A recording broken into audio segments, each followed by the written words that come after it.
Entonces, bueno, con eso iniciamos. Buenos días a todos. Muchísimas gracias por acompañarnos a este módulo número 19. Ya estamos en la recta final de los cursos de capacitación. Bienvenidos a todos, de donde sea que estén. Les enviamos un abrazo fraterno, ¿verdad? Un cordial saludo y les damos la más grande bienvenida a este nuestro evento número 19.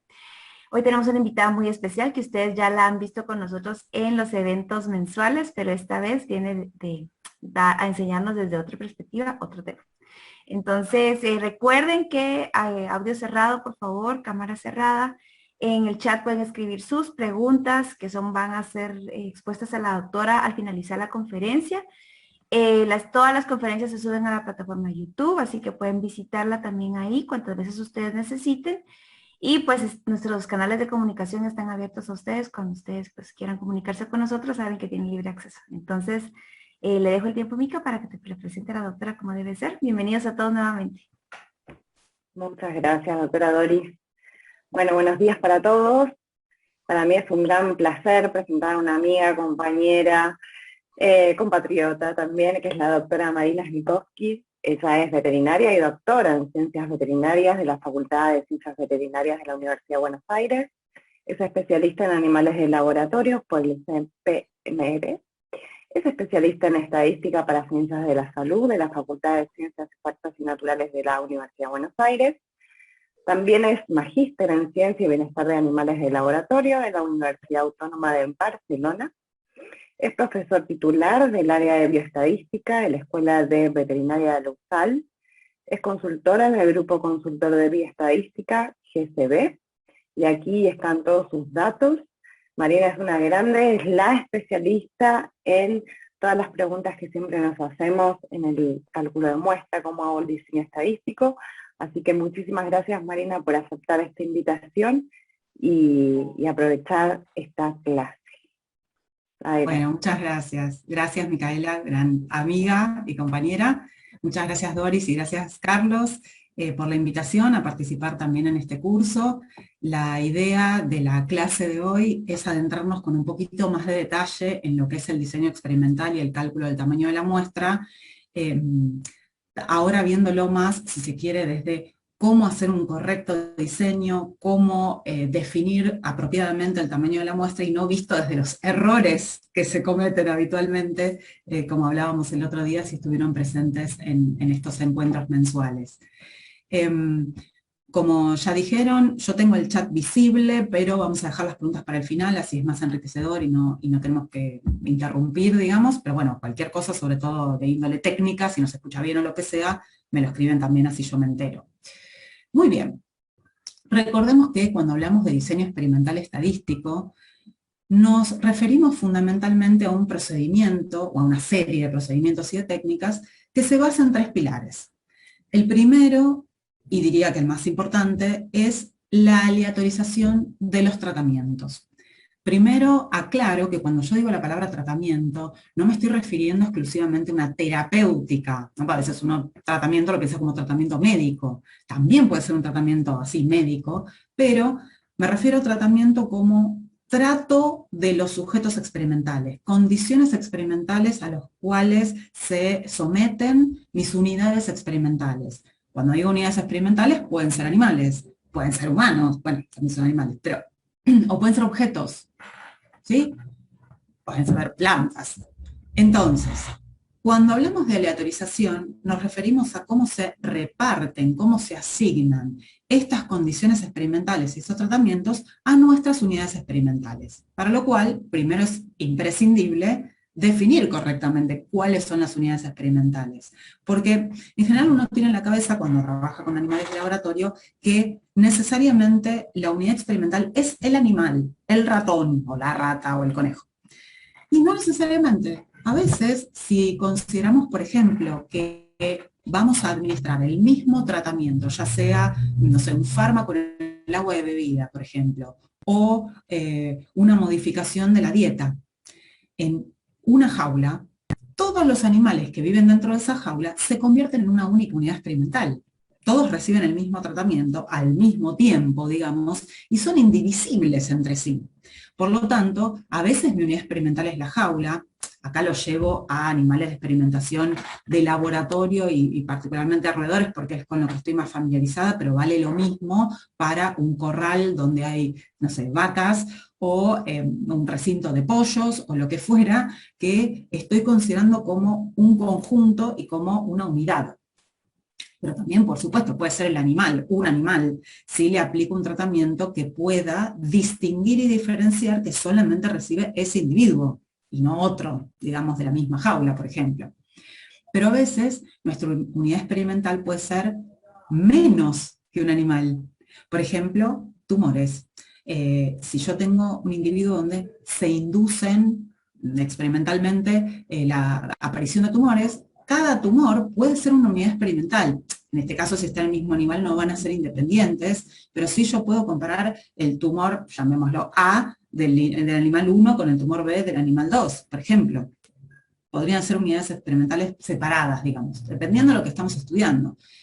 Células o cultivos celulares, unidades formadoras de colonia, esas pueden ser mis unidades experimentales.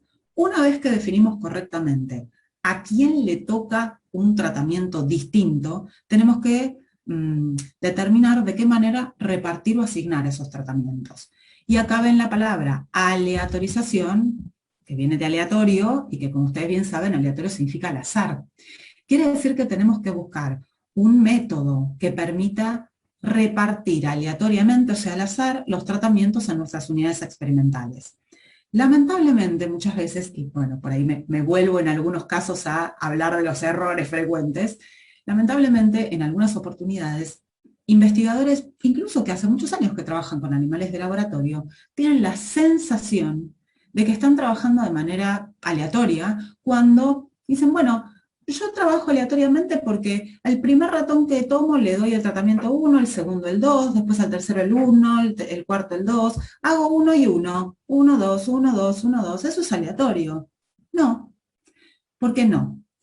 El tomar un ratón, creemos que al azar de una jaula, los que tengan experiencia con el uso de animales de laboratorio, especialmente con roedores, habrán notado que no todos los ratones, ratas, hámsteres o lo que utilicen se dejan asir, tomar de igual manera. En general, al primero que tomamos, que podemos tomar de una jaulita donde viven 5, por ejemplo, suele ser el más sociable, digamos el menos miedoso, o hasta puede ser un individuo que por algún motivo está más débil, por alguna, no sé, una patología, y con lo cual se dejó agarrar más fácil, y los otros huyen. Por ejemplo, en general, el último que podemos tomar para hacer nuestra experiencia suele ser el menos sociable, muchas veces hasta agresivo. Entonces, esto de, bueno, en el orden que van saliendo, yo voy definiendo mis tratamientos, es incorrecto, porque no es aleatorio ese orden. Pongo otro ejemplo. Si ustedes utilizan vacas, por ejemplo, que se acomodan en la manga y les van a ir aplicando distintos tratamientos a medida que van pasando. El orden en el cual las vacas se acomodan en la manga no es aleatorio, tiene que ver con la jerarquía. No se pone primero cualquier vaca en la manga, se pone la líder del grupo, digamos, del rebaño. Entonces, de nuevo, no hay aleatorización ahí.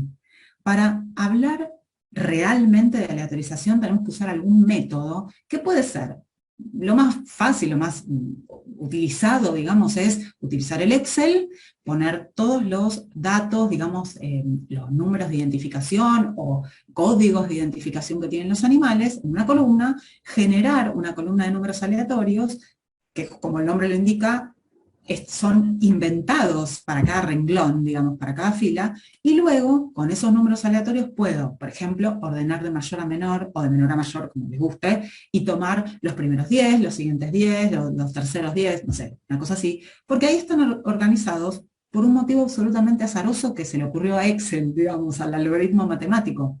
No hay posibilidad de sesgo en una situación así. Vale también hacer papelitos con, no sé, supongamos que yo quiero aleatorizar un tratamiento con ustedes, que son mi público actual, me fijo en participantes, pongo los nombres de ustedes, puedo poner un Excel, pero también puedo poner en papelitos con los nombres, hago así, o una bolsita y voy sacando aleatoriamente.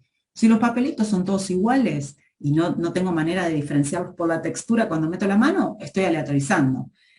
De lo contrario, ya puedo estar como eligiendo sesgadamente.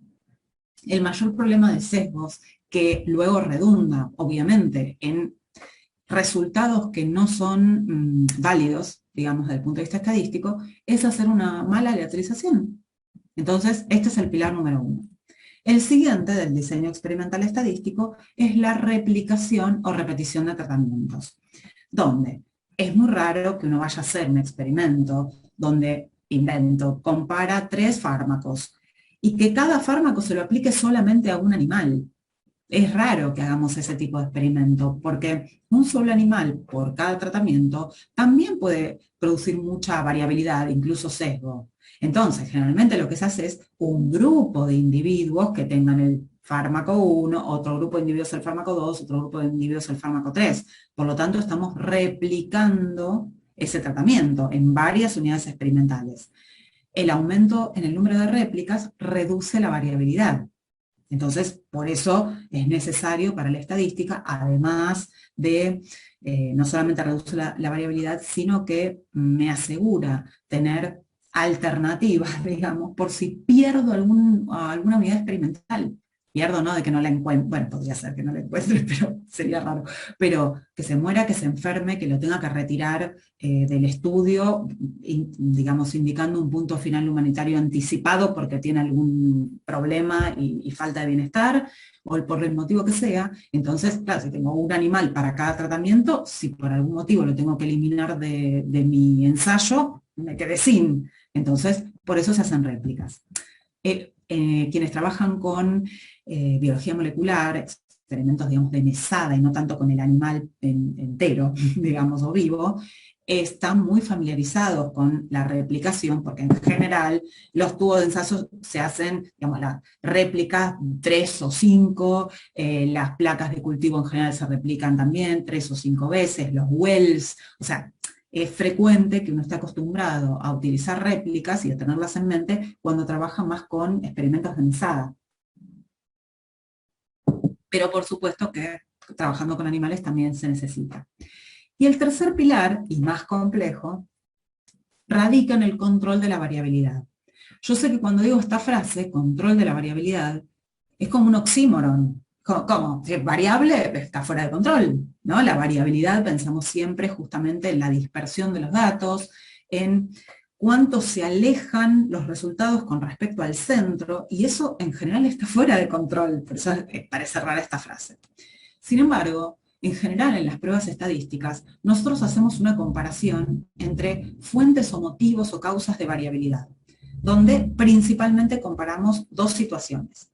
La variabilidad, o sea, la modificación en el resultado, que se debe al factor, o sea, que efectivamente depende del tratamiento que yo definí, o sea, de la condición experimental impuesta por el experimentador, y es lo que generaría la variabilidad, la modificación, la diferencia entre tratamientos. En cambio, existe una variabilidad fuera de control, que es la que llamamos del error aleatorio. Cuando en estadística decimos error, recuerden que es dispersión, no necesariamente estamos hablando de equivocarnos, digamos. Pero es cierto que, como no depende del experimentador, sino de otras variables en juego, es lo que da lugar a la variabilidad intratratamiento. O sea que dentro del mismo grupo, por ejemplo, dentro de los animales que se les aplicó el tratamiento 1, no van a ser necesariamente todos los resultados iguales. Por ejemplo, invento que les voy a medir, no sé, la presión arterial. No necesariamente van a tener todos la misma presión arterial. Hay variabilidad individual. Eso es a lo que me refiero con el error aleatorio. Justamente, la variabilidad que se debe al tratamiento la controla el experimentador. Para tratar de que haya menos, o sea, cuando pensamos en esto, bueno, intentemos reducir y controlar la variabilidad, aleatorizando correctamente para evitar sesgos, con condición de cegamiento, o sea, esto a veces es difícil de lograr, pero lo ideal sería que la persona que aplica el tratamiento, literal, o sea, que da la inyección, digamos, por ejemplo, o que pone la comida, la dieta, no sea la misma persona que hizo el proceso de aleatorización, para no saber a quién le toca cada cosa. Uno debería tener un frasquito que no dice lo que es, y yo tengo que cargar un volumen e inyectar. Debería ser. Lo que ocurre es que muchas veces todo recae en la misma persona que suele ser el becario o becaria, y entonces no suele ser ciego, digamos, a las condiciones experimentales. Acá no hablamos de doble ciego cuando hablamos de animales no humanos. Bueno, obviamente que la rata, el ratón no sabe lo que le están aplicando, ¿no? Pero justamente la variabilidad debida al error experimental, o sea, aquello que no está bajo control del experimentador, tiene que ver con la respuesta individual, con la propia intervención humana, porque, por ejemplo, si es un fármaco que se aplica inyectable, bueno, tengo que haber medido correctamente el volumen, inyectado apropiadamente, con la técnica adecuada, digamos, para que todo el volumen ingrese por la vía adecuada. O sea, hay un factor humano que también puede dar lugar a error. Todo lo que tiene que ver con errores de medición. Si el instrumento con el cual mido la presión arterial no está bien calibrado, es inexacto, bueno, por supuesto que eso va a meter más ruido y más error también. Y todas las otras variables no controladas, en general, en condiciones de bioterio, en condiciones experimentales de laboratorio, tratamos de controlar la mayor cantidad de variables ambientales, pero algunas están fuera de nuestro control y de nuestro alcance, imposible, bueno, controlar todas. Y lo que sí tenemos que evitar son errores en el diseño y errores en el cálculo del tamaño de la muestra, como hemos hablado en la charla del otro día y que algunas cosas vamos a retomar hoy. Entonces, yo creo que ya les había mostrado estos dibujos, los voy a repasar porque me sirven a mí para después explicarle los tipos de diseño. En este primer caso, nos encontramos con dos nubes de puntos, los puntos rojos y los puntos magentas, que están muy entremezclados, muy entrelazados. Esto quiere decir que cada grupo de tratamiento, vamos a decir, el grupo al que le apliqué el tratamiento rojo y el grupo al que le apliqué el tratamiento magenta, tiene mucha variabilidad interna, intragrupo, y por lo tanto me es difícil poder discernir si hay o no hay diferencias entre este grupo y este grupo. Acá está marcada la distancia que existiría entre el promedio rojo y el promedio magenta, pero la verdad es que con los datos tan entrecruzados es muy difícil verla, esa diferencia. Si yo en cambio tengo una situación así, más favorable desde el punto de vista de la variabilidad, porque cada grupo en lugar de tener muchísima dispersión, tiene poca dispersión, claro que ahí veo la diferencia. Ok, acá el promedio rojo difiere del promedio magenta. Lamentablemente, a veces nos encontramos con situaciones de mucha variabilidad intragrupo y no logramos detectar diferencias entre los tratamientos por este motivo. Hay tanto ruido que no vemos la señal. El control del error experimental, a la medida que se pueda, digamos, minimizando todos estos puntos, logra pasar de esto a esto. Esta también es una situación posible, donde tengamos dos grupos, dos, tres, cinco, lo que sean, que aunque tengan mucha variabilidad interna, digamos, intragrupo, como son tan distintos entre sí, es muy fácil detectar las diferencias. ¿Qué ocurre? En experimentación biomédica en general, buscamos diferencias sutiles, no enormes, visibles a simple vista, digamos. Por eso es que necesitamos hacer estadística. Si uno viera claramente la diferencia, porque la diferencia es abismal, lo que pasa con un tratamiento es el doble de lo que pasa con otro, no me hace falta hacer una prueba estadística. Justamente hacemos pruebas estadísticas para detectar diferencias estadísticamente significativas, con ese famoso p-value, del cual vamos a hablar un ratito, porque las diferencias son sutiles, no son tan fáciles de ver. ¿Sí? Entonces, esto es más raro que ocurra, y por eso es que tratamos de pasar de esta situación con mucha variabilidad a controlar lo más posible, lo que se pueda, esta variabilidad, digamos, no experimental sería, ¿no? Específicamente generada por el factor de interés. Entonces, ¿qué podemos hacer? Bueno, para empezar, usar unidades experimentales que sean lo más parecidas entre sí. En los animales de laboratorio es relativamente fácil lograr eso, porque generalmente, bueno, para empezar porque usamos obvio la misma especie, pero además la misma cepa o línea, generalmente son del mismo sexo, aunque está bueno usar los dos sexos, pero generalmente conforman grupos separados, digamos, ambos sexos. Tienen en general la misma edad los individuos, se intenta que tengan un peso homogéneo, con el mismo ambiente de manejo, y ni hablar cuando son líneas consanguíneas que además comparten muchos genes, o animales genéticamente modificados que tienen un background genético lo más parecido posible, lo más homogéneo, donde lo único que varía entre un grupo y otro eventualmente sería la transgénesis, por ejemplo, o la modificación genética. La otra opción para tratar de disminuir la variabilidad, es trabajar con lo que llamamos muestreo pareado. Usar al mismo individuo antes y después de un tratamiento, en lugar de comparar este grupo con este grupo, comparo al individuo consigo mismo, o sea, cada uno su propio control, digamos. Eso reduce mucho la variabilidad. No siempre se puede, pero si es posible, es interesante. También se podrían usar pares de hermanos de la misma camada. En las especies multíparas es fácil.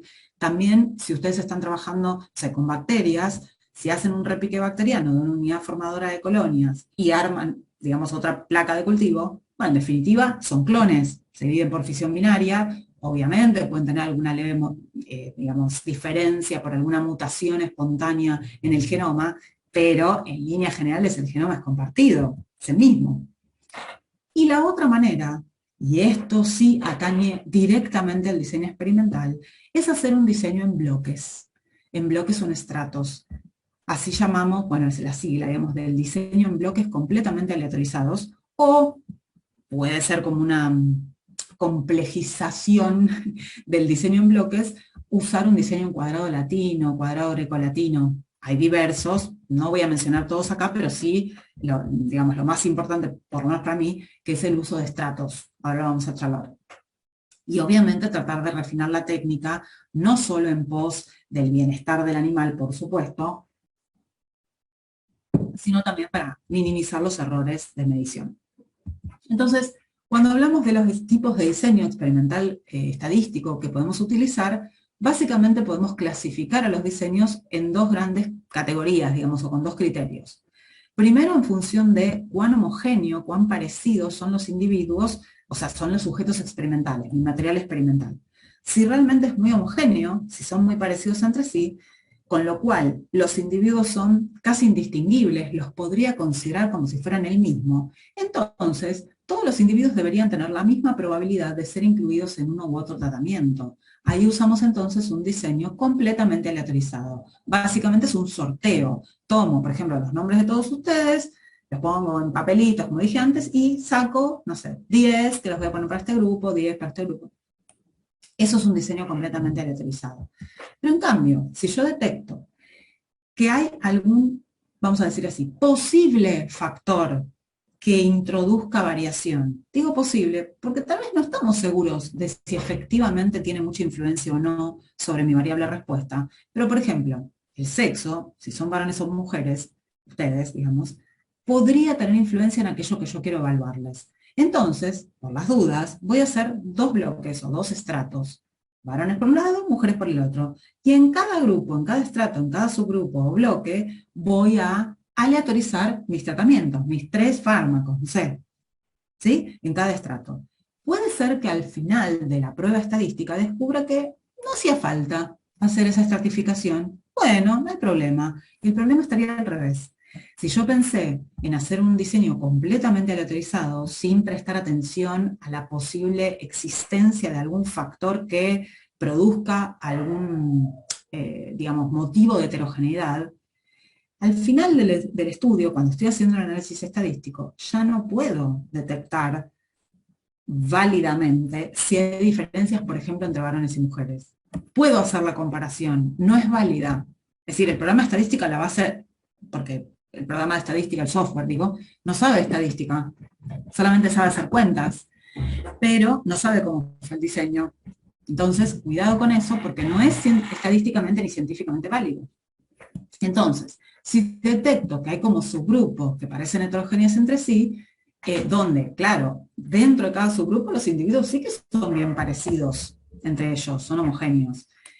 Entonces, el usar este tipo de diseño me permite controlar otra fuente de variación más, que de otro modo estaría involucrada en el error, en esta que decíamos, el error experimental fuera de control. Acá, si nosotros tomamos las riendas, digamos, de, bueno, vamos a hacer 2 subgrupos, y en cada uno aleatorizar los tratamientos, me estoy asegurando, digamos, de que el factor sexo o edad o estado reproductivo o estante donde está ubicada la jaula, que esto es bastante relevante en los bioterios convencionales, que no tienen una ventilación para cada jaula, digamos, e iluminación, porque, claro, dependiendo de dónde esté ubicada la jaulita en la estantería, va a variar tanto la intensidad de la luz que le llega, como la ventilación o el nivel de amoníaco, por ejemplo, los ruidos que le llegan desde, no sé, desde la puerta de la sala, etc.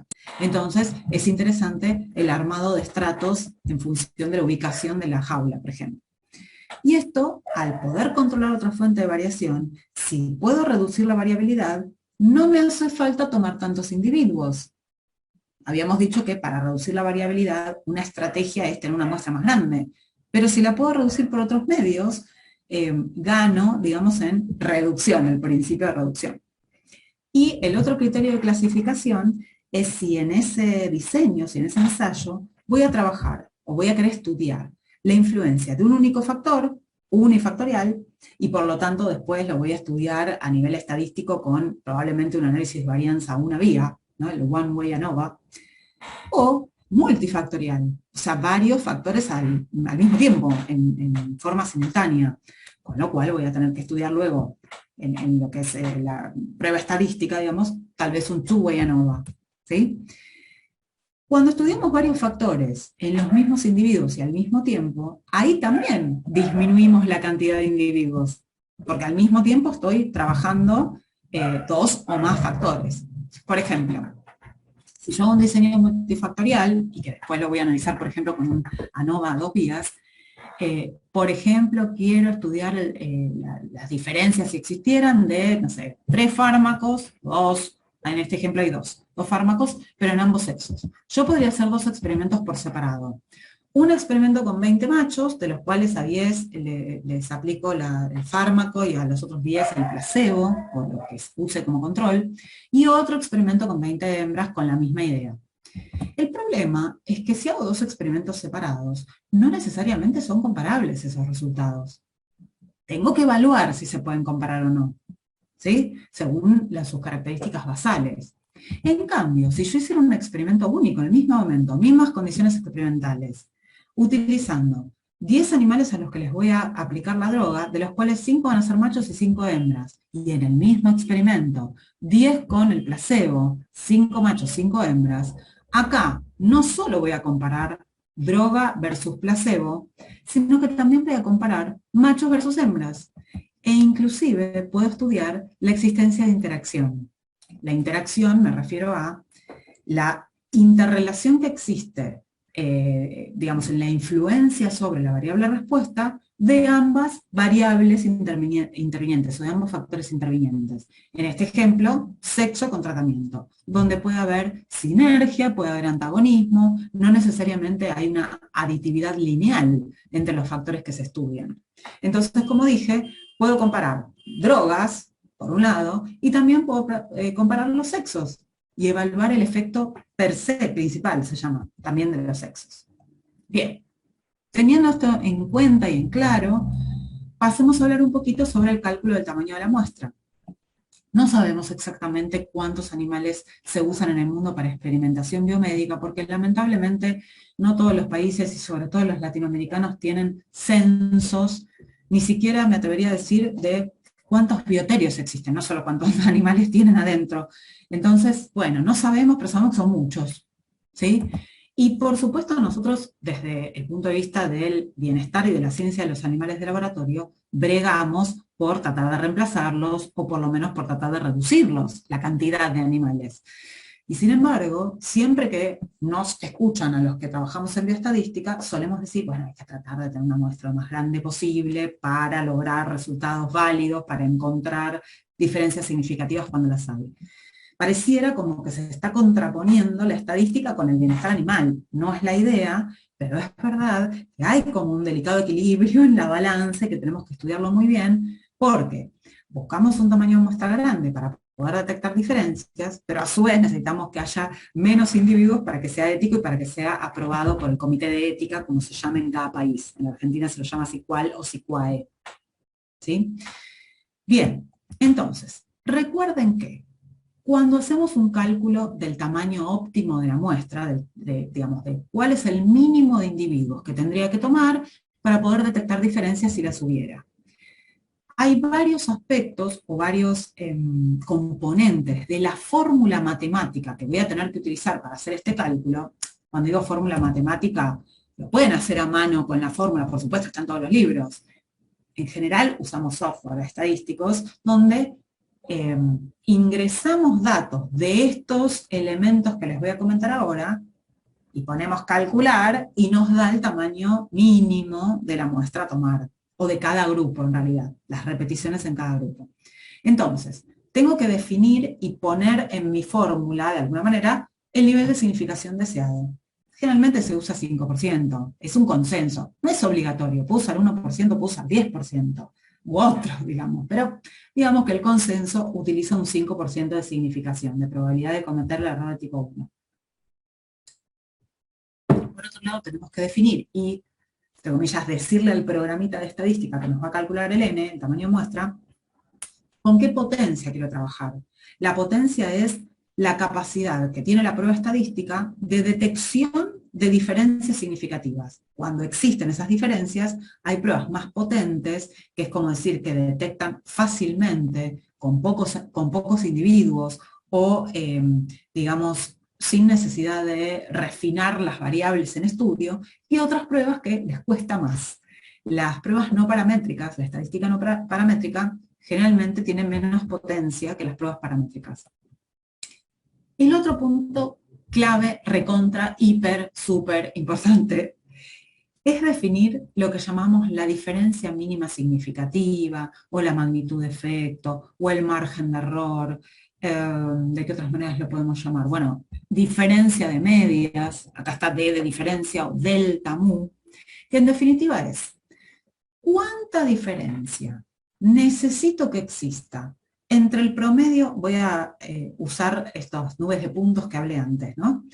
Entre el promedio rojo y el promedio magenta, ¿cuánta diferencia necesito que exista desde el punto de vista biológico, no estadístico, para decir que realmente esa es una diferencia clínica o biológicamente relevante? Yo dije un ejemplo de estudiar la presión arterial. ¿Cuál es mi diferencia mínima significativa para decir que un fármaco antihipertensivo es mejor que el otro? ¿Voy a usar 1 milímetro de mercurio? ¿Voy a usar 10 milímetros de mercurio? ¿Voy a usar 100 milímetros de mercurio? Bueno, lo tengo que definir. Y esto lo define el experimentador, no el estadístico. Me refiero a la persona que hace la asesoría de estadística, que no es estadista, eso es otra cosa. ¿Por qué? A ver, a mí muchas veces yo tengo una consultora y muchas veces me contratan, digamos, para hacer asesorías estadísticas, sobre el diseño, sobre el cálculo del tamaño de la muestra.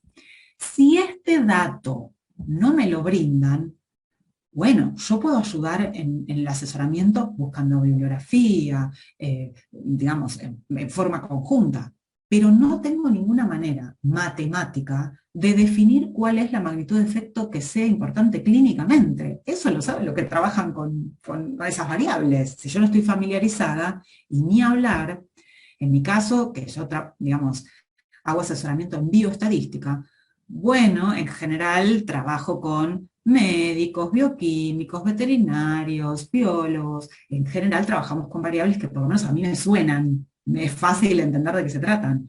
Pero si ustedes se asesoran, por ejemplo, con un estadístico matemático, es probable que ni siquiera tenga un conocimiento de cómo se mide la presión arterial o de qué implica 1 milímetro de mercurio o 100, como dije yo, ¿no? Bien, entonces, todo esto lo define el experimentador. El nivel de significación, la potencia mínima requerida en la prueba estadística y la diferencia mínima significativa.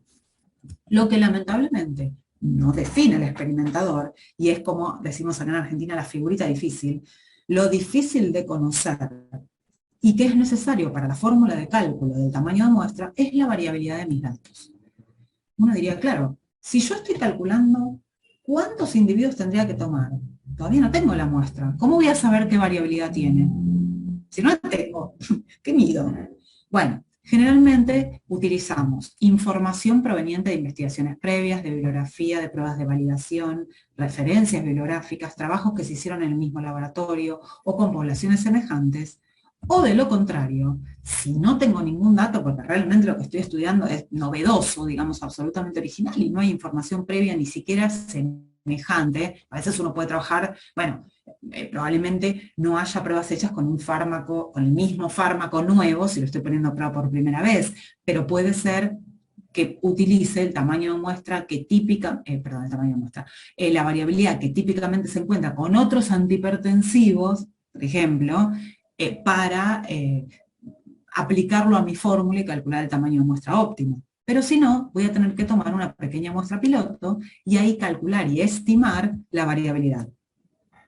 En cuanto a la potencia, dije, las pruebas paramétricas en general tienen menos potencia. Es más alta la potencia si mi diferencia mínima significativa es mayor. Lo que pasa es que muchas veces uno, digamos, requiere o prefiere, si se quiere, buscar encontrar diferencias sutiles, pero a veces, vuelvo al ejemplo de los antihipertensivos, si yo defino como diferencia mínima significativa 1 milímetro de mercurio, para poder detectar esa diferencia tan chiquitita, necesito una prueba súper potente. Tal vez me cueste. En cambio, si yo tomo como diferencia mínima significativa 10 milímetros de mercurio, puede ser que entonces una prueba, incluso no paramétrica, logre detectar diferencias entre tratamientos. Tengo que definir cuál es la potencia mínima, que también aumenta, digamos, a mayor tamaño de muestra, ¿no? El tamaño de muestra siempre es como el comodín de la estadística. Cuando aumentamos el tamaño de muestra, todo mejora, digamos, excepto la apreciación del comité de ética. Entonces, bueno, tenemos que tenerlo en cuenta.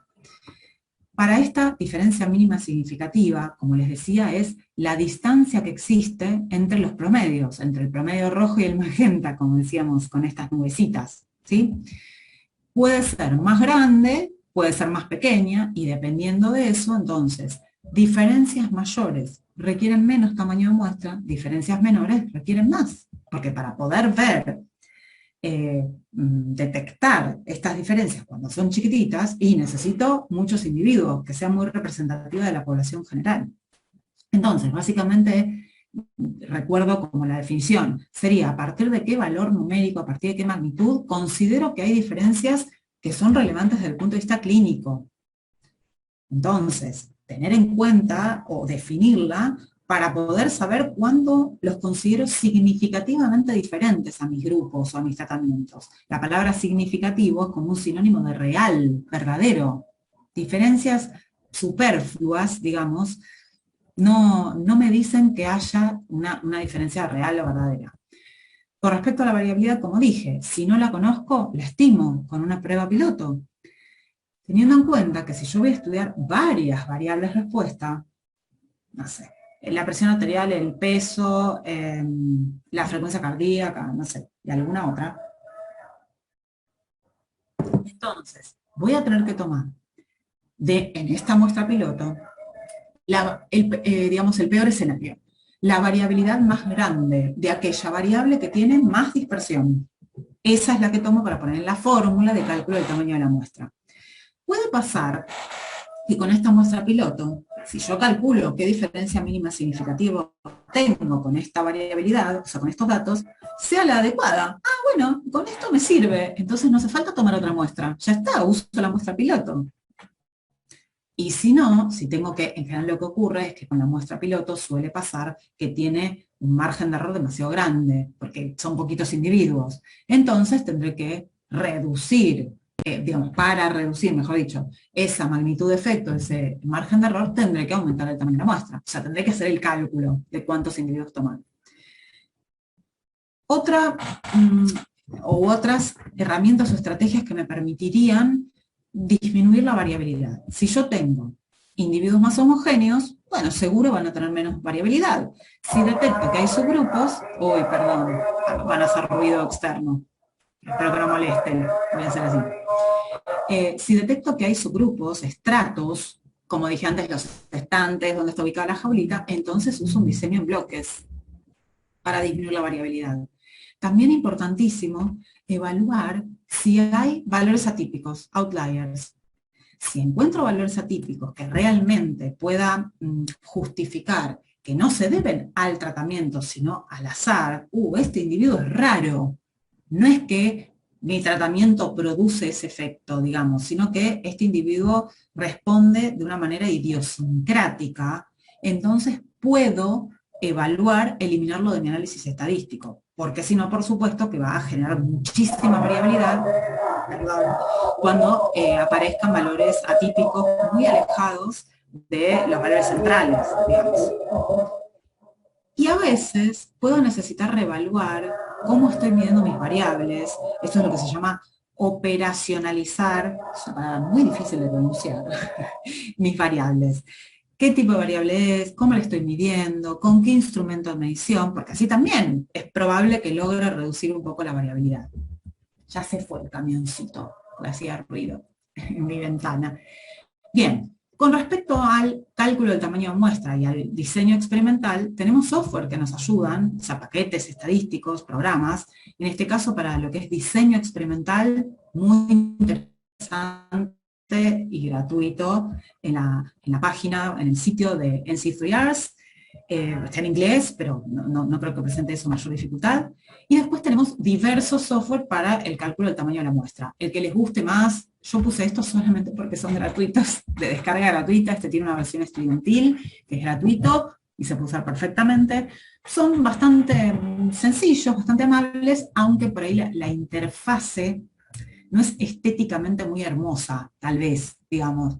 A nadie le importa, igual la estética, en este caso, solamente quiero calcular el tamaño de la muestra. Digo porque son programitas que, no sé, parecen como antiguos en la tipografía y demás, pero son útiles y son gratuitos. Hay un trabajo interesante, que no recuerdo si se los comenté la otra vez, que se los recomiendo para que lo busquen, donde permite, una vez que hice mi cálculo del tamaño de la muestra mínimo u óptimo, con la fórmula correspondiente, con el software de cálculo de tamaño de muestra, puedo como cotejar si es apropiado. Por ejemplo, si estoy haciendo un análisis de varianza, donde el tamaño de la muestra se compone de cuántos tratamientos tengo, multiplicado por el número de réplicas o repeticiones que hay dentro de cada tratamiento. O sea, 3 tratamientos donde en cada grupo tengo 10 animales, voy a tener en total 30 individuos, ese es mi N, ¿no? Y acá puedo hacer una pequeña ecuación de cuáles son los recursos que voy a utilizar. Se calcula como el tamaño de muestra total, que acabo de decir como que es T por R, número de tratamientos por número de repeticiones, menos el número de tratamientos. Si esa cuenta me da menos que 10, es escaso este tamaño de muestra. O sea, no me va a permitir encontrar diferencias significativas, aunque existan, no las voy a poder ver. En cambio, si está entre 10 y 20, se considera aceptable. Ya si es más de 30, es demasiado grande. Entonces ahí sí se contrapone con el principio de reducción, y hay otra cosita que vamos a hablar en un rato, de qué pasa cuando tomo demasiados individuos, más allá de lo ético, digamos. Entonces, si yo quiero comparar, supongamos, 4 tratamientos, 4 dietas distintas, donde en cada grupo de animales a los cuales les voy a aplicar una dieta, uso 6 ratas, es un ejemplo, el N total, el tamaño de muestra total es 24, y si hago esta cuentita de 24 menos 4, está dentro de lo aceptable, solo como ejemplo. ¿Sí? O sea que esta pequeña ecuación, fundándose en este trabajo, podrían hacerla como para justificar, inclusive ante un comité de ética, que el tamaño de muestra que ustedes calcularon es apropiado, no es excesivo, ni excesivo ni escaso, ¿no? Sin duda el tamaño de muestra es muy relevante en la estadística. Buscamos en general un tamaño de muestra grande, que nos genere un valor P pequeño, ¿no? O sea, lograr encontrar diferencias estadísticamente significativas, con poca probabilidad de equivocarnos, poca probabilidad de error, con mucha potencia, con una magnitud de efecto sutil. Esto es como todo lo ideal. Lo que pasa es que la combinación bioética, digamos, perfecta, se contrapone bastante. Buscamos que el tamaño de muestra sea reducido, pero representativo y con el menor costo posible. Entonces, como resumen de esto último, tenemos o podemos pensar en 3 problemas diferentes, todos con E. Un problema estadístico que se puede dar cuando tomo un tamaño de muestra insuficiente, demasiado escaso. ¿Qué puede pasar? Que existan efectos diferentes, o sea, que exista efecto del tratamiento, que haya diferencias significativas, pero que yo no las pueda ver. porque es tan escaso mi tamaño de muestra que no puedo detectarlas estadísticamente. Con lo cual, no logro resultados concluyentes que me permitan, no sé, publicar acerca de algo. En cambio, si el tamaño de la muestra es excesivo, más allá de lo ético, desde el punto de vista estadístico, estaríamos como magnificando las diferencias con una lupa, viendo diferencias que en realidad son muy sutiles y que probablemente desde lo clínico no tengan ninguna relevancia, desde lo biológico, pero estadísticamente, si uno toma, en lugar de, invento, 10 ratones por grupo, toma 500 ratones por grupo, es altamente probable que detectemos diferencias de cualquier cosa, porque estamos como magnificando, pero no son relevantes. Desde el punto de vista ético, no solamente, por supuesto, que el uso excesivo de animales es antiético, pero el uso escaso también es antiético. ¿Por qué? Porque estoy usando pocos animales, pero absolutamente en vano. No me sirvió para nada. Entonces, ¿para qué los usé? Es tan antiético como usar en exceso. Y desde el punto de vista económico, obviamente que si tomo demasiados animales también es un gasto excesivo que no era necesario, pero si tomo pocos, ok, gasté poco, pero no me sirve para nada. No pude publicar, no pude avanzar en el conocimiento de la ciencia, no aporto. Entonces, también es antieconómico. ¿Sí? Y con respecto a las conclusiones, justamente, si son o no concluyentes en función de haber obtenido el famoso p-value, valor P, chiquito, o sea, que haya diferencias estadísticamente relevantes, significativas, pero en función del tamaño de muestra, y importante si ustedes están sobre todo dentro de un comité de ética y les corresponde evaluar proyectos donde aparecen, digamos, los cálculos de muestra, del tamaño de muestra que ya se hayan hecho, nos encontramos con que si se rechaza la hipótesis, o sea, si el p-value es chiquito, y pues, digo como conclusión, hay diferencias significativas, es decir, encuentro que los tratamientos son distintos, o incluso puedo decir este tratamiento es mejor que el otro. ¿Sí? Eso es rechazar la hipótesis de nulidad o hipótesis nula que dice que son iguales los tratamientos. Si tengo un tamaño de muestra pequeño y logré encontrar diferencias estadísticamente significativas, o sea, un P pequeño, fantástico. ¿Por qué? Porque esto es concluyente. Yo encontré diferencias aún cuando son acompañadas por un tamaño de muestra no demasiado grande. Esto, digamos, es el caso ideal porque estoy respetando el principio de reducción y a su vez estoy logrando resultados concluyentes. Encuentro diferencias. Es tan grande el efecto, es tan importante, tan relevante, que se detecta aún con un tamaño de muestra pequeño. Como decía antes, cuidado si tengo un tamaño de muestra demasiado grande, porque decimos en la jerga que estamos comprando un p-value chiquito. ¿Por qué? Porque en realidad estoy magnificando una diferencia estadística que tal vez desde el punto de vista clínico no tiene relevancia. Si yo comparo, supongamos, dos antineoplásicos en modelos de cáncer inducido en rata, en cuanto al tiempo de sobrevida, y encuentro que trabajando con tamaños de muestra muy grandes, hay diferencias significativas entre mis dos tratamientos antineoplásicos. Pero cuando voy a ver la magnitud de efecto, la diferencia mínima significativa, el margen de error, la diferencia entre medias, resulta que la diferencia entre los promedios de sobrevida de ambos grupos es de una semana. ¿Resulta clínicamente relevante como para decir que un antineoplásico es mejor que el otro? Si en la sobrevida de una rata, en el promedio solo logra aumentar la probabilidad de sobrevida en una semana. Y probablemente no. Entonces, claro, si yo tomo 500 animales por grupo, es probable que encuentre diferencias significativas. Las hay, y es verdad, no es que la prueba estadística esté equivocada, es que está mal pensado el diseño, porque son tantos animales que estoy como poniendo una lupa gigante sobre algo que era insignificante desde el punto de vista biológico, no desde lo estadístico. Estadísticamente hay diferencias, pero no me llevan a conclusiones válidas desde el punto de vista clínico, médico, biológico, como les gusta. La situación contraria. No hay diferencias significativas. Tengo un p-value grande, mayor al 5% que suele ser el punto de corte. Entonces, no rechazo la hipótesis de nulidad. Quiere decir que considero que los tratamientos son iguales, que no tienen diferencias. Si este resultado lo obtuve con un tamaño muestra pequeño, y esto no es del todo concluyente, porque podría ser que haya efecto, que haya diferencias, y que yo no las esté viendo. Entonces, bueno, yo voy a decir que no hay diferencias, pero tal vez ya sabía. Mi tamaño de muestra, si es escaso, no me permite detectarlas. Y entonces, en ese caso, estaría justificado aumentar el tamaño de la muestra. Siempre que, aunque no encuentre diferencias estadísticamente significativas, observe una tendencia en la estadística descriptiva, tenga mucho dato bibliográfico de referencia previa que me haga sospechar fuertemente que puede haber diferencias. Si no, tampoco encapricharse. Aumento el tamaño de muestra porque seguro que voy a encontrar las diferencias.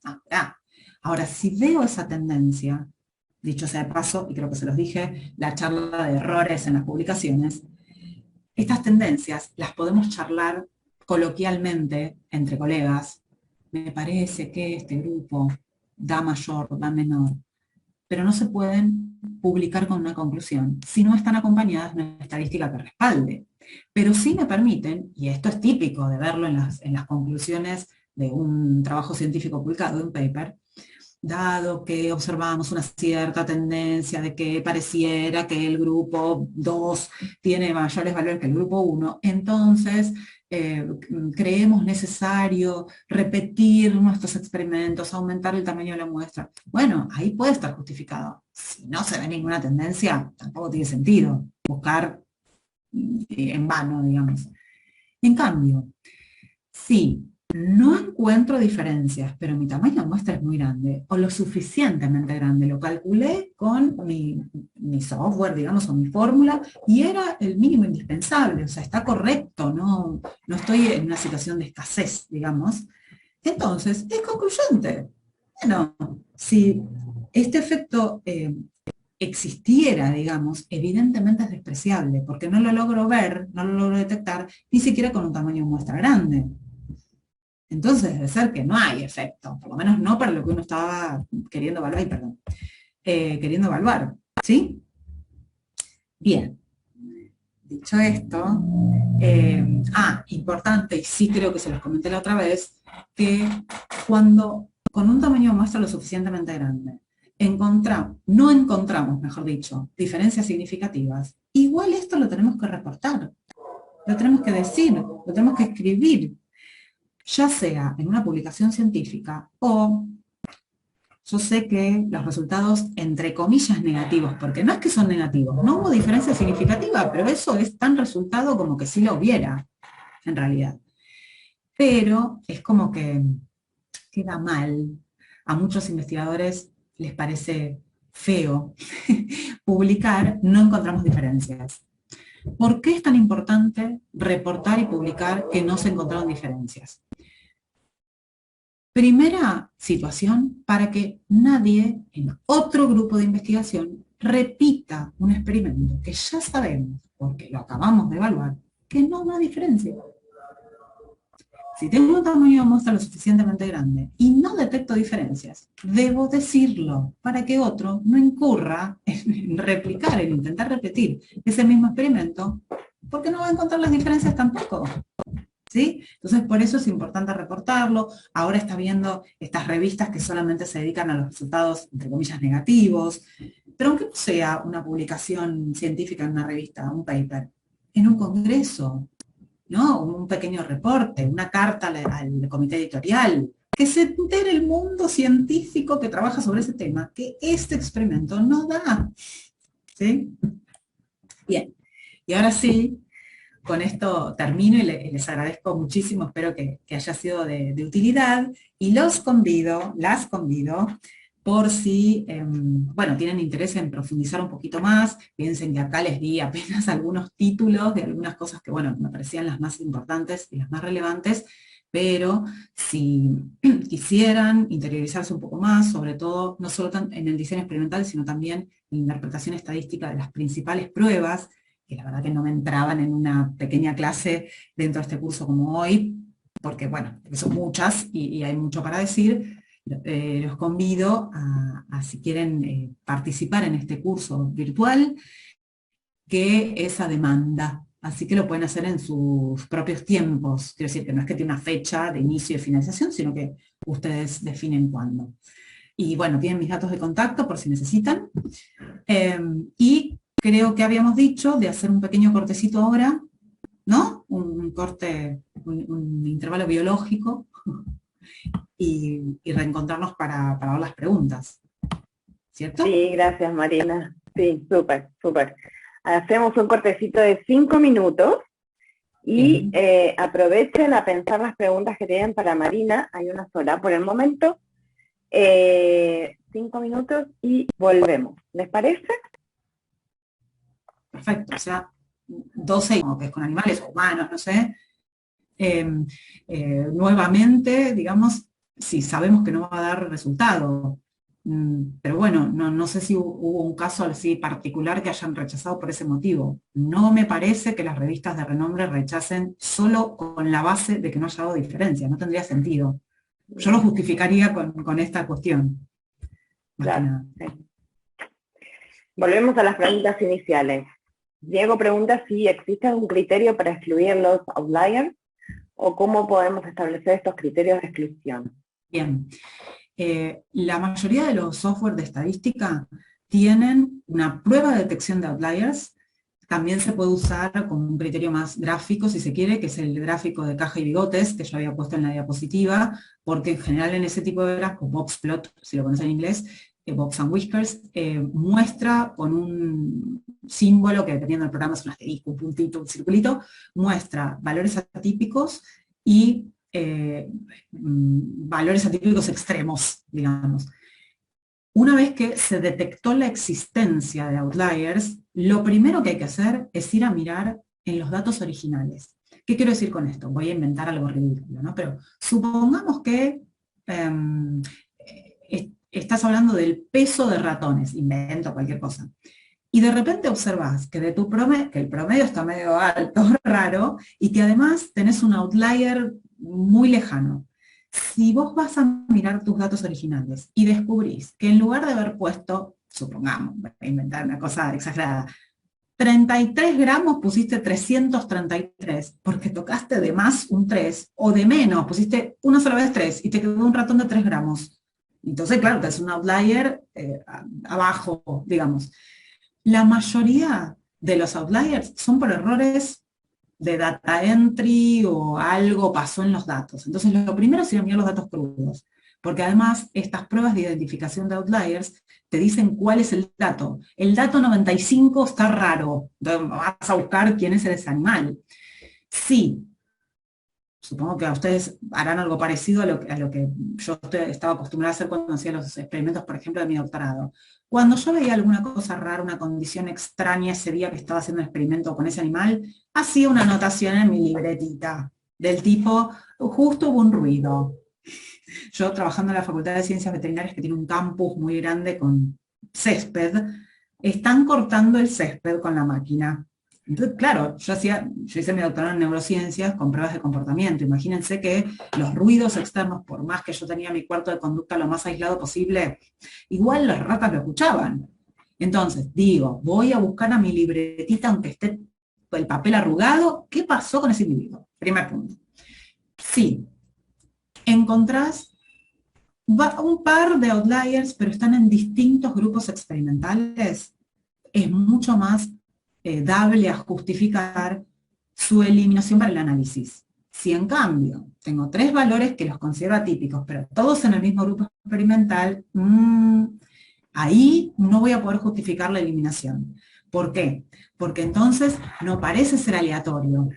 Parece que algo pasa con ese tratamiento que genera valores que tal vez no son atípicos, tal vez son extremos, digamos. Entonces, bueno, ahí tengo que chequear si se trata de exclusivamente un grupo experimental, porque si lo saco entonces voy a estar sesgando, o si están repartidos aleatoriamente en todos los grupos. Bueno, en ese caso son animales raros, y entonces está justificado eliminarlos. Hay publicaciones específicamente sobre criterio para eliminar outliers, así que lo puedes buscarlo para como apoyarte y si fuera el caso justificarlo con la referencia de fulano tal, ¿no? Que eso siempre ayuda. Doris.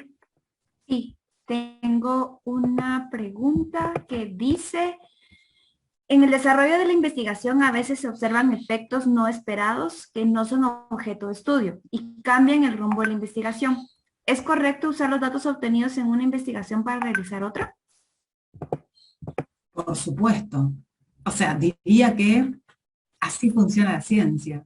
Si no, nos hubiésemos quedado con un experimento único. O sea, claro, eh, eh, mientras estamos haciendo una experiencia y obteniendo los resultados a ver, uno puede tener una idea estimativa de qué es lo que está buscando, pero bueno, puede saber exactamente lo que va a dar, obviamente, pero si estás esperando algo, y cuando de repente aparecen otras cosas o colaterales que se observan, eso da lugar a una nueva línea de investigación. Lo que probablemente requiera es utilizar los datos digamos, que te llevaron a esa idea, como lo que llamamos información preliminar, para luego hacer un diseño apropiado específicamente para buscar ese efecto que te llamó la atención. Pero sí, los uso, inclusive, por ejemplo, supongamos que esos datos que yo llamé preliminares los puedo usar como mi muestra piloto. Hay pruebas que se usan para evaluar comparabilidad, digamos, de grupos. Fundamentalmente se comparan las variables basales, además de las variables de interés, digamos, de la variable respuesta. ¿Qué quiero decir con esto? Es muy frecuente que, y esto es más amplio que para responder esta pregunta, que cuando uno hace ensayos con animales, no puede hacer todos los grupos experimentales de una vez, un solo día. En general, pues, sobre todo cuando el ensayo es más complejo, requiere, no sé, una cirugía, y después esperar un tiempo de recuperación, y después aplicar un fármaco, y bueno. Entonces, es frecuente que uno haga varios mini ensayos y después intente sumarlos. Pero esa suma no tiene que ser automática. No es que, bueno, tomo el ensayo que hice el día 1, el ensayo que hice el día 3, y sumo los animales y los pongo todos en el mismo Excel. No, primero los comparo. Y no los comparo solamente a través de la variable respuesta, por supuesto, que inventemos que es la presión arterial, tienen que tener promedios semejantes, no diferentes, sin diferencias estadísticamente significativas entre sí, sino que además variables basales, como puede ser el peso, no sé, la edad o alguna otra, también tienen que ser homólogas, ¿sí? Si no, no son sumables. Entonces, un poco esto tal vez te responde a que yo puedo utilizar esa información original y si es comparable con cuando hago mi diseño como específicamente con ese objetivo, también pueden ser sumables los datos. Combinable sería la palabra adecuada. ¿Está bien? Sí, muchas gracias.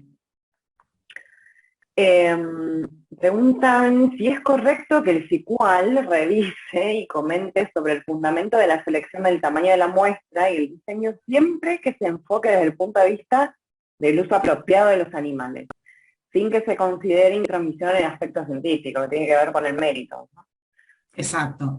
Sí, esto es lo que genera muchas veces controversia y problemas, digamos, sobre todo para investigadores de renombre, que cómo el comité me va a decir que, bueno, Siempre. para algo, digamos, claro, pero el comité tiene la función que tiene.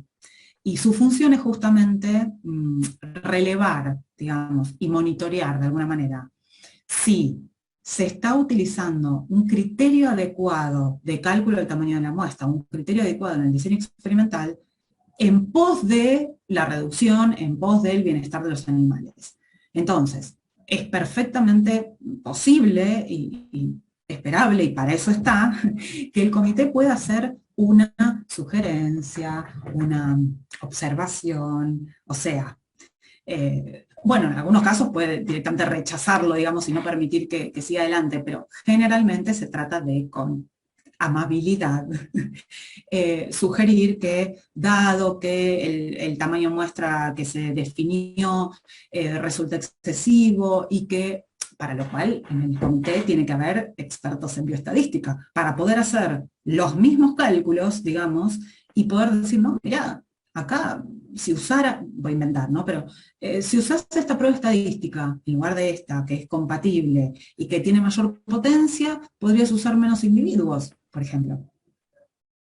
Eso podría ser una sugerencia que es absolutamente compatible con el aspecto científico. Nadie está diciendo que está mal pensado desde el punto de vista científico, pero bueno, para algo está el comité, así que yo creo que es correcto.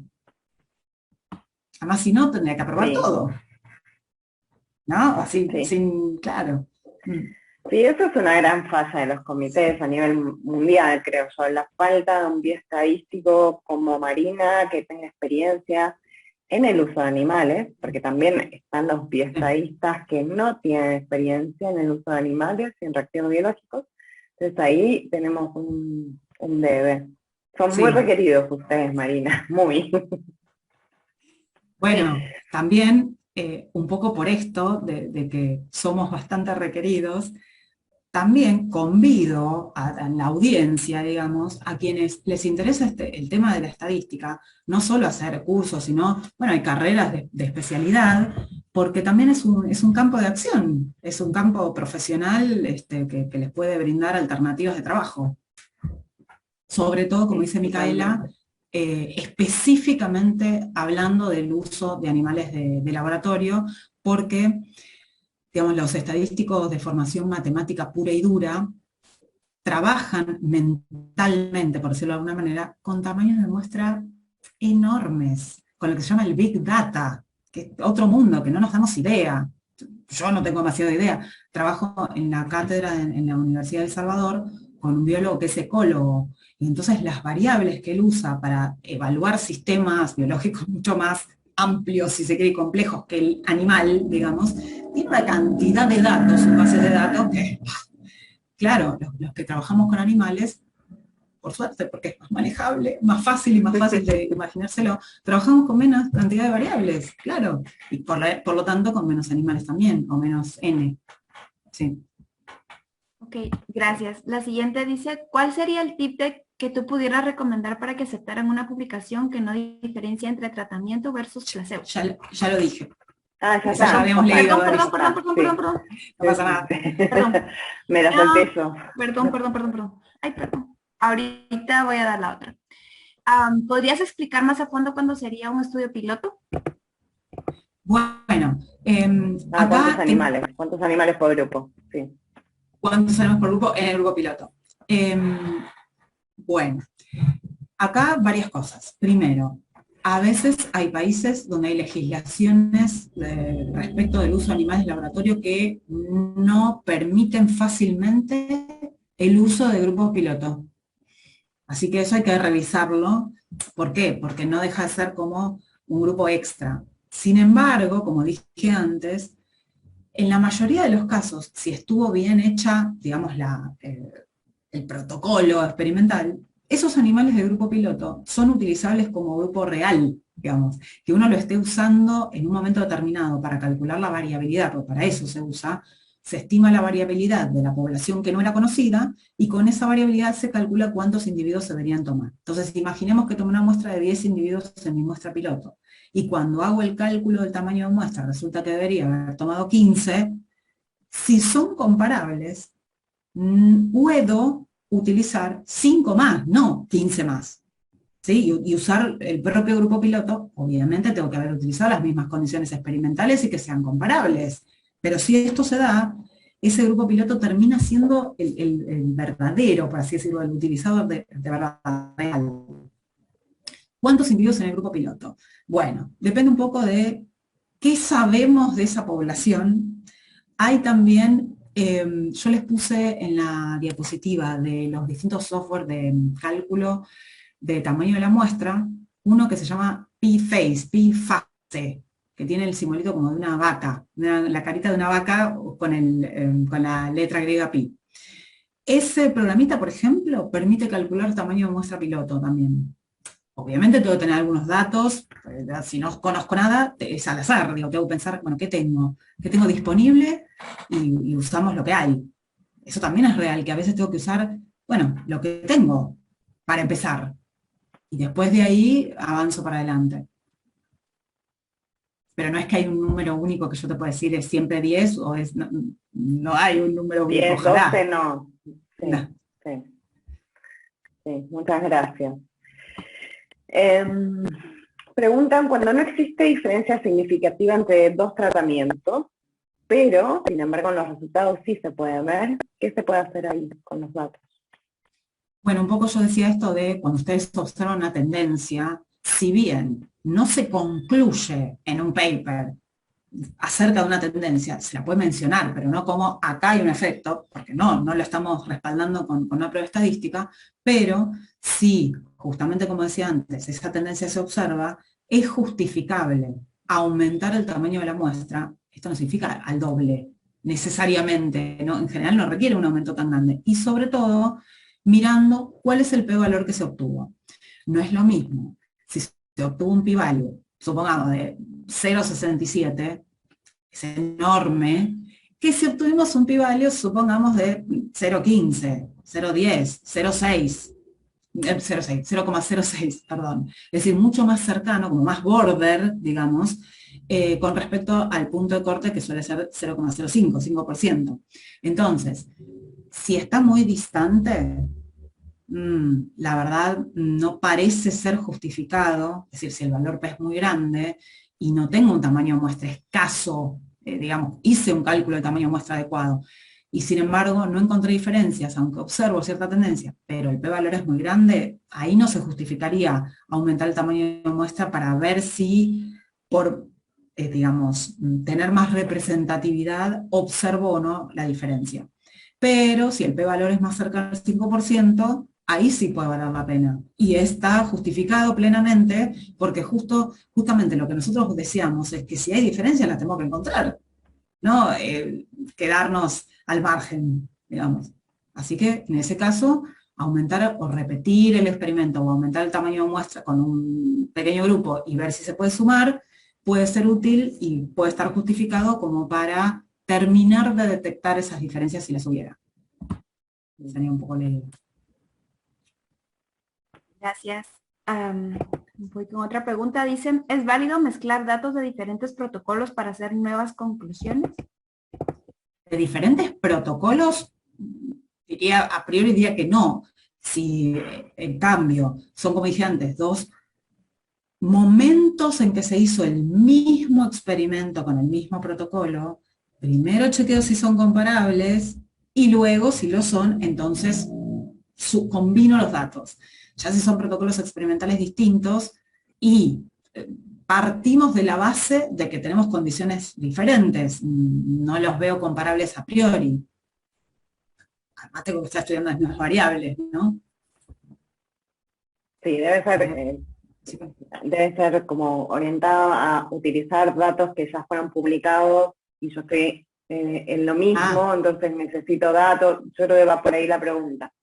Pero sacar datos de un paper para poder como engordar la información que obtenga. Algo así.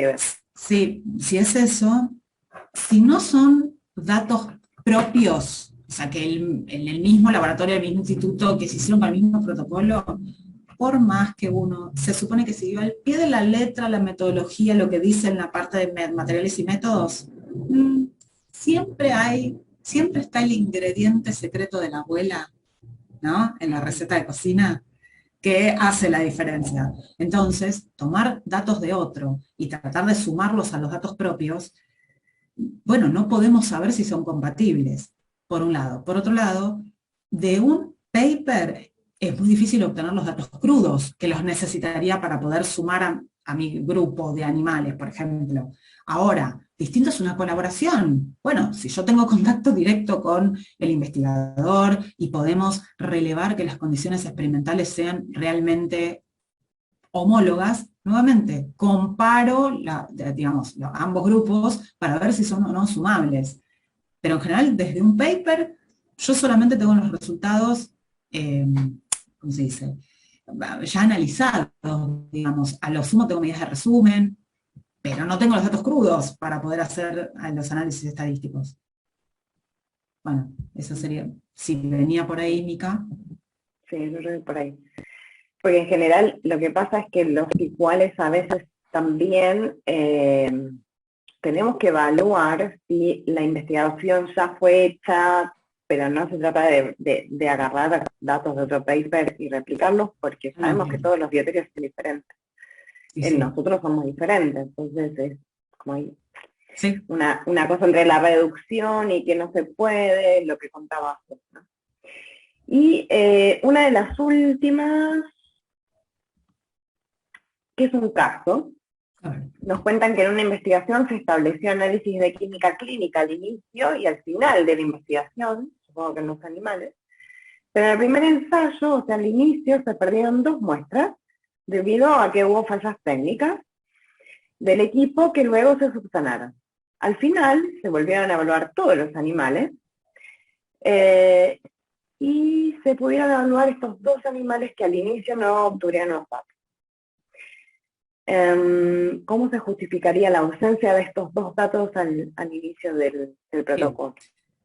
Este caso es muy frecuente, no importa si al inicio, en la mitad o al final, es frecuente que, por ejemplo, a mí me llegan, como les decía, muchas veces me contratan, digamos, para hacer análisis estadísticos y me llegan las bases de datos, que suelen estar en un Excel más que en una base de datos, ¿no? En general, la gente gusta más usar el Excel que un Access, que sería un programa de base de datos, no importa.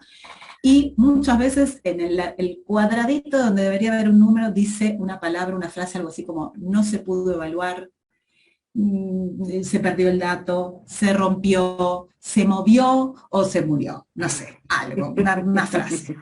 Entonces, sí, ¿qué hacemos con eso? Para empezar, obviamente en el caso inicial, bueno, tengo menos datos, con lo cual los promedios, las varianzas, todo lo que se calcule va a ser con ese n inicial y lo mismo al final va a ser con n final.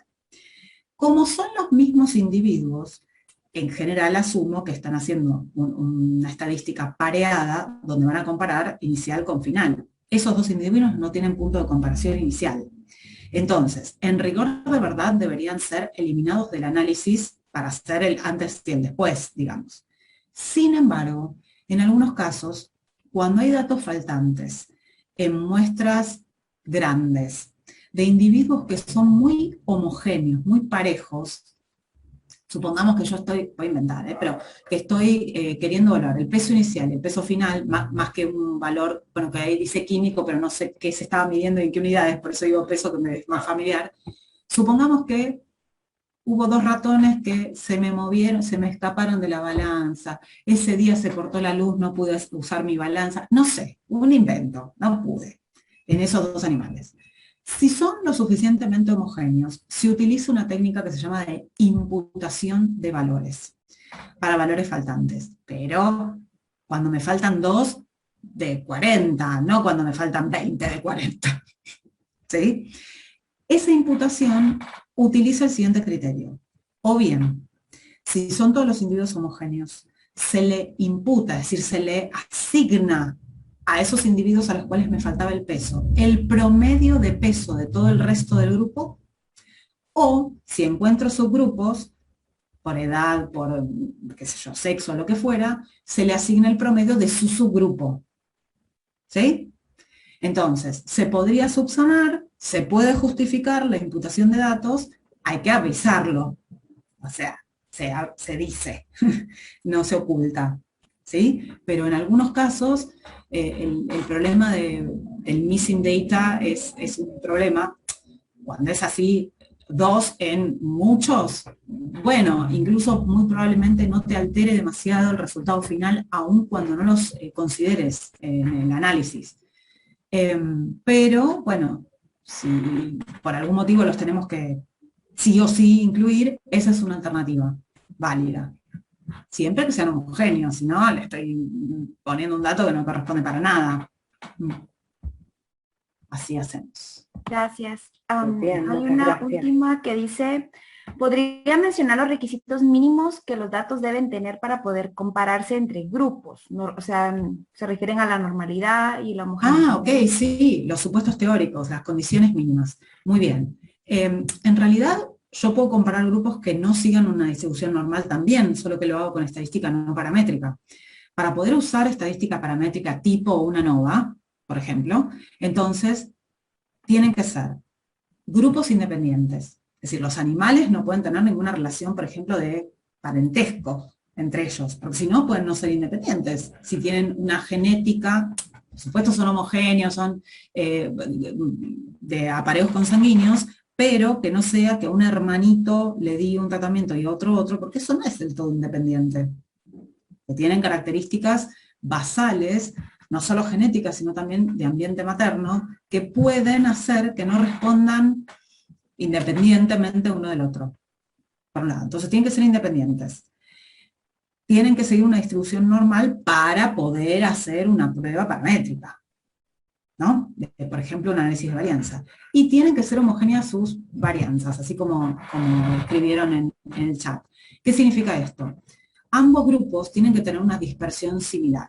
¿Por qué? Si yo tengo un grupo disperso así y un grupo disperso así, digamos, para hacer la comparación con esas nubes de puntos que yo les mostraba antes, en este grupo, cualquier animal que tome es como mejor representante del centro, porque están todos cerquita. En cambio, en este grupo, tengo mucha probabilidad de tomar un animal alejado, acá, acá, acá, y no central. Como no tengo el dibujito, lo hago con las manos. Entonces, es como, lo voy a decir coloquial, injusto. Este tiene individuos más representativos del promedio verdadero que este grupo. Necesito que sean homogéneos. Puede no ser perfecto, puede ser así. Pero estadísticamente yo puedo probar si hay diferencias entre las varianzas, se hace una prueba de homogeneidad de varianzas, y solo si las varianzas son homogéneas, puedo utilizar una prueba paramétrica. Cuando no lo son, no es que no se puede usar ninguna prueba estadística, hay otras pruebas estadísticas que usan correcciones para cuando las varianzas no son iguales, cuando no se cumple la normalidad, utilizo estadística no paramétrica, tenemos, diría que casi un equivalente no paramétrico de cada prueba estadística paramétrica. Entonces, si voy a hacer una ANOVA, o si voy a pensar en una ANOVA, pero resulta que mis variables no se distribuyen normalmente, usaré Kruskal-Wallis. Si, no sé, estoy comparando prevalencias, usaré una prueba de chi cuadrado, y así. O sea que tenemos equivalencias de pruebas no paramétricas para cuando no se cumple el supuesto de normalidad, que es lo más frecuente, que no se cumpla. O sea, depende de lo que estén midiendo, por supuesto, pero en animales de laboratorio, y justamente porque tratamos de no usar muestras gigantes de 500 individuos, y muchas veces no siguen una distribución normal los valores, incluso cuando son variables que a priori uno pensaría, bueno, son variables cuantitativas continuas, tendría que seguir una distribución normal y sin embargo no. Eso también depende del tamaño de la muestra y del teorema central del límite para el que quiere ahondar un poco más en la estadística. ¿Sí? Se considera que a partir de 30 individuos, una variable cuantitativa continua es capaz de seguir una distribución normal.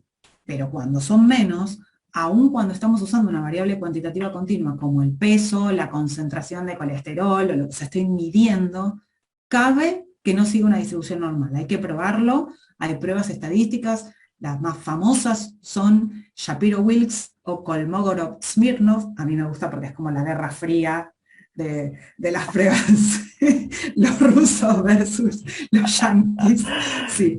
Pero bueno, digo, cualquiera de las dos, y hay otras pruebas de bondad de ajuste también para evaluar normalidad, y todos los software de estadística las tienen, basta apretar un botón, o sea, eso es fácil. Pero bueno, básicamente eso, para poder comparar grupos, dos grupos o más de dos, y esto hablando para detectar diferencias entre tratamientos, digamos. Pero lo mismo tendríamos que pensar si quiero comparar dos grupos del mismo tratamiento, porque quiero ver si los puedo sumar, como decíamos antes, como sumar grupos experimentales que se hicieron a lo largo del tiempo, que eso es muy frecuente. Sí, en la mayoría de los casos son comparables, pero hay que chequearlo, no darlo por sentado, eso es lo que digo. ¿Sí? Excelente. Muchísimas Creo que no hay más preguntas, Marina. Bueno, te agradecemos buenísimo. Un montón esta presentación. Gracias a ustedes. Mucha gente conectada para hacer un sábado, 70 personas. Uf. Es bastante. Bueno, ahora pueden ir a descansar. Todos los países de Latinoamérica. Qué lindo. Digan de dónde, escríbanme ahí, que me gusta saber. Escríbanme en el chat de dónde son. Hay de Cuba, hay de Costa Rica, hay de Guatemala, obviamente, Bueno. México, hay de Argentina. Buenísimo. Panamá. Ahí escriben Panamá. Sí. Perú. Perú. Qué bueno, qué lindo, me encanta. Ah. Honduras. Buenísimo. Colombia. Colombia. Bueno, Ahí esa es la parte cholula que me gusta saber. Sí, hay de todo y es importante porque las federaciones de los países de Centroamérica y Caribe, sin embargo, hay mucha gente aprovechando este curso. Sudamérica presente. Venezuela, mirá, qué bueno. Buenísimo. Así que Honduras también. Excelente, buenísimo, me alegra mucho. Sí, sí, sí, así que es un cubano en México. inclusivo para todos. Muy bien.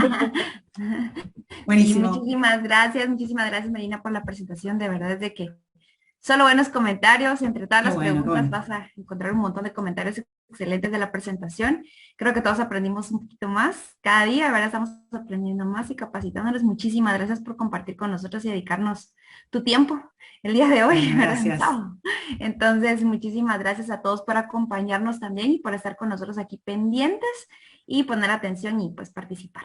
Entonces, gracias Mica, gracias doctor. Gracias. Yo creo que Marina. con eso les Gracias, deseo Carlos. feliz Chao. fin de semana a todos, que descansen y nos vemos el jueves en nuestro siguiente módulo, así que no se les olvide. Y pues recuerden que todas las presentaciones están en la plataforma. Así que les deseo un feliz fin de semana, que descansen. Muchísimas gracias por acompañarnos y nos seguimos viendo. Adiós. Saludos. Adiós. Gracias. Chao, que estén bien. Chao.